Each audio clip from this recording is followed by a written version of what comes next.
Hi, my name is Satellites, and today I'm going to be going over some Genji gameplay.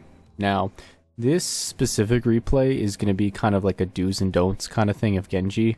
Overall, this gameplay isn't exactly stellar by any means, but it's going to show some good plays, some bad plays, and what to look for really when playing Genji. So, starting off, we're playing Ilios. They have Widow, Doomfist, and pretty standard Mercy, Zarya, Zenyatta, and Reinhardt. So, what to look for when you're playing Genji. Now, Genji being one of the stronger flanking DPS, you primarily want to focus on dealing with the supports on the other opposing team.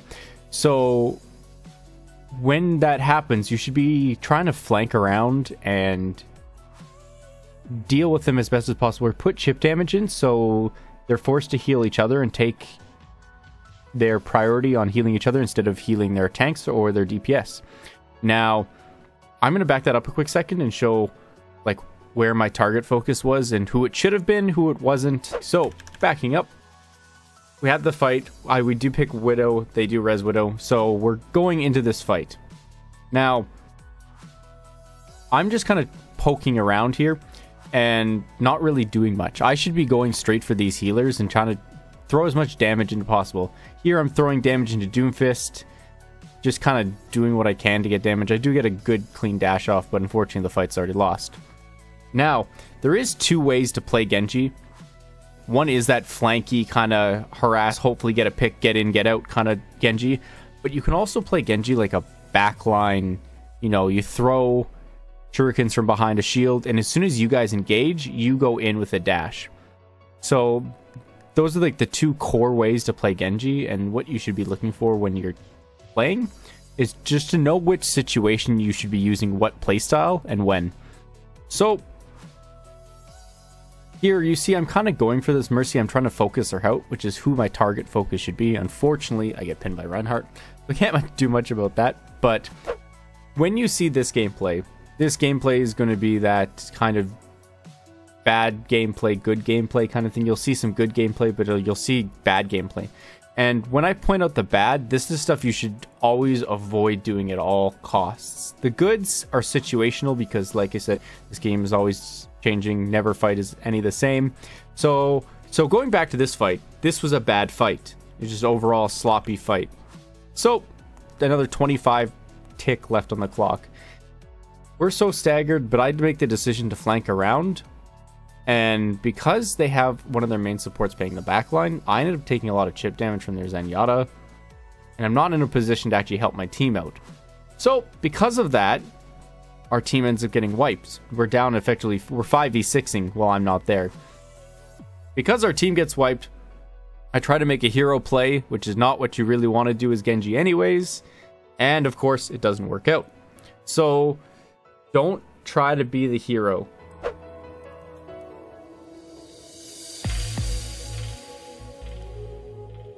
So, they have a Doomfist. I'm playing away from my team. I get picked. My positioning is very poor here. I should be kind of like taking the high ground advantage. I'm Genji. That's the whole premise of your kit. You rely on your verticality. You can bully people from high ground. They can't contest you. Luckily for us, our team is putting a lot of effort in. They are getting a lot of picks without me. They don't really need me in this fight. I'm not going to be terribly focused on where the team fights are happening and why we're winning them and everything in this video. This is where I'm more focused on individual play, what you should be doing, how you should be reading shots, all that stuff. So here I'm doing the Hanzo. I do get the Hanzo pick. We still haven't secured this first point, however, so up until now, I get in position for Blade, right? You take the high ground. This is important. They can't really contest you from here. We get the Grav if I go in. We use Dragon as well, and we Blade. So we force Trance out. Not our best trade. We wasted 3 ultimates, and they countered with 1. So here I go for the dash through 2 of them, and I don't secure the kill, and I end up behind their team, out of position, away entirely from my team. So as a result, I get picked relatively easily. There's nothing I can do about it. They have Discord. They know where I am. They can just track me. So that's what you don't want to do. You don't want to just be the backline guy where you're always in their backline. That's more of a tracer's job. Your job is to get in, get out, harass some damage, maybe get a pick. If you can't, reflect and dash out. There's a thing, and I'll talk about this. This will be exemplified in another video down the line. But when using Genji Blade, and I'm really bad for this, unfortunately, is you have to form a mental map when you blade. Almost like a top-down view of the enemy team and their positionings. So the moment you pop the blade and you get the dash reset, you already know where your next target is. You don't have to worry about their position. You know it. You've formed a mental screenshot. That's why a lot of pro Genjis, and you'll see this, they dash up in the air before a nano blade or something like that. Because when they do that, they look down at the other team and say, I now know where everybody is. I see who's going to see. I see roughly where they're going to rotate to. I have this fight secured, and I know where my targets are going to be back to back to back to back. You can go from 1 to 2 to 3 to 4.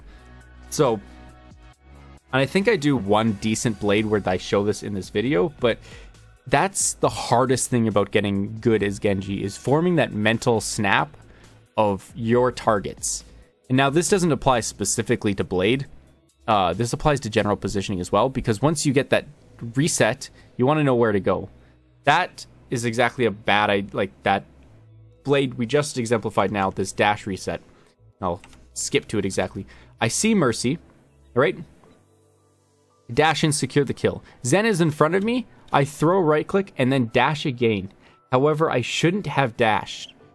This is because as soon as if I miss the dash, I'm way out of position to clean up this kill. The dash should be my reset condition.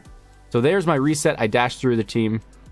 That's what you want to be looking for. So, well, it wasn't the worst. It wasn't optimal either. So be wary of that. That's pretty important. So another thing with Genji I've noticed is, and it's a common mistake with Genjis too, is you're playing too far forward or too like really awkward angles that your team can't support you on. You're too far away from your team, right?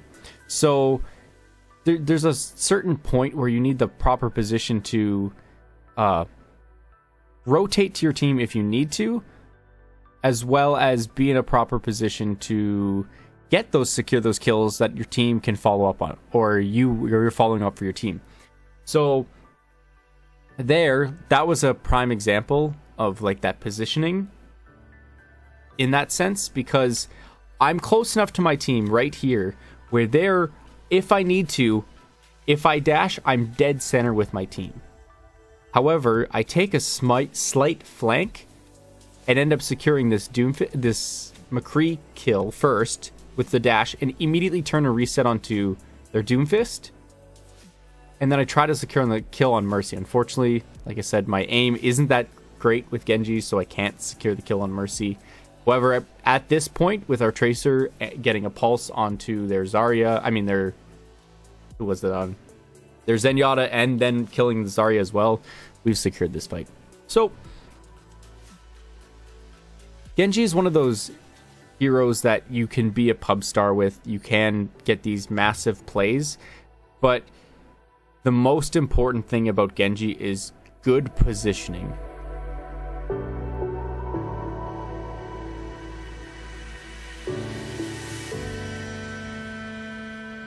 Like I said, my positioning has been not stellar this game by any means. There you can see the McCree effectively team wiped us and started with me when I could have backed up our team. So overall, there is some decent stuff to do, like stuff like that. That's a prime example of bad Genji, being the hero Genji gameplay. So I see the Mercy, and I land really solid triple hit onto her, followed by another triple hit. So now she's in dash reset range. So I go for the dash reset. However, I don't melee immediately after my dash. So I waste a little bit of damage potential that could have potentially secured a huge reset and a huge possibly 3 to 4k. So I throw chip damage into McCree. He's now low. I get the dash onto somebody. Unfortunately, I just whiffed a dash there. So now I turn. McCree shoots himself thanks to a good deflect. However, I'm in a position of taking huge damage. I draw the blade way too early in this. So that was that thing I'm talking about where you know your cooldowns. Had I possibly held that for longer, I might have gotten a little bit more reflect damage into whoever's frontlining and maybe got it, and I would have possibly got a dash reset here. So learn it. Take the time. Sit down. Spend hours learning Genji. And sure, you'll win some games. Sure, you'll lose some games. But the key takeaway is just learn and figure out why you're doing what you're doing. Figure out why you're losing fights. Figure out why you get good blades. Figure out why you get team fights. All that thing comes together to form you as a player. And as a result, you can get some good stuff done. So here, sorry to interrupt my own train of thought, but that blade I was talking about, where I get the proper mental picture of their team, is right here. This is the one good blade of the game, one good positioning play of the game. So this is what to look for out of the whole video being what not to do. This is the only good example and what to look for. So I see their team is mostly backpedaled behind this choke. However, their McCree comes up on this really awkward flank with their Doomfist. Now, because I see this, I instantly focus McCree because their healers are now stuck behind the choke after getting shattered. So they have no way to heal their DPS right now. So I land a good right click on a McCree, lowering him, get the dash, I pop blade because now I know that their Doomfist and their Reinhardt are nowhere near this fight. They can't turn on me and damage me down. So I immediately pop and go in right when I see Mercy and Zarya stacked on each other. Now my core instinct here is to get Mercy down first. However, because I got the dash and initial swing onto their Zarya, I get them both at the same time. And as a result, we've secured this fight, and I get 3 picks off in the entirety of the fight. So there are good ways to play Genji. There are bad ways to play Genji. You as a player have to develop your own awareness and sense and knowledge as a Genji player. So don'ts of this video: don't try to be a hero. You're not. No one is Libero. No one is, Sinatra. You can't make these hero plays all the time. Don't try it. Don't risk it. It's a team game after all. Don't play too far forward and don't play too far back. Always be within reach of your team. You always want to be a spot where you can get out safely if need be. Remember, you're ultra squishy. Do communicate with your team. Call your blades when you have it. What ults you're going to combo with. All that fun stuff. Do be mindful of your positioning. Keep in mind why you're in the position you are. Take advantage of the high grounds.